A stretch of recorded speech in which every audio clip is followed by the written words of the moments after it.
একমাত্র সেই যে বাড়িতে নর্মালি কেক খাওয়ার জন্য তো জঘন্য একটা কেক বানাতে পারে।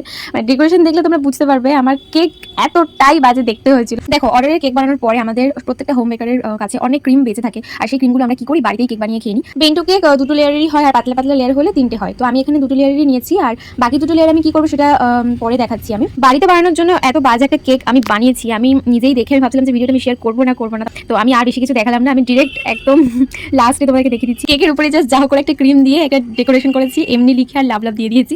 তো এইটা নিয়ে আর বা নাই কিছুই বললাম। এবারে সেই মানে ছোটো ছোটো বক্স কেকগুলোতে আমি কি করেছি, স্পঞ্জ দুটো গুঁড়ো গুঁড়ো করে নিয়েছি মিক্সিতে। তো 3টে নিয়েছিলাম, ভাবলাম যে 3টে সব একদম ক্রিম ঠিকঠাক হয়ে যাবে, কিন্তু সবশেষে ক্রিমটা আর হবে না। বাড়িতে আমরা 4জন, তো আমি তো কেক খুব একটা খেতে ভালোবাসি না, বাপি, মা, দিদি, তাই জন্য 3টে নিয়েছিলাম। দুটো নিলেই আমার মনে হয় পারফেক্ট হতো। ক্রিমটা শেষ হয়ে গিয়েছিল, সেটা ক্রিম বিট করতেও আর ইচ্ছা করছিল না। তো মা এটা দেখে বললো আমি খেয়ে নেবো, তোকে এত কষ্ট করতে হবে না, আর ক্রিম বিটও করার কোনো দরকার নেই, সামান্য একটুখানির জন্য। নেক্সট টাইম ভাবছি খুব ভালো করে একটা ভিডিও তোমাদের সাথে শেয়ার করবো। কেমন লাগলো ভিডিওটা জানি। টাটা।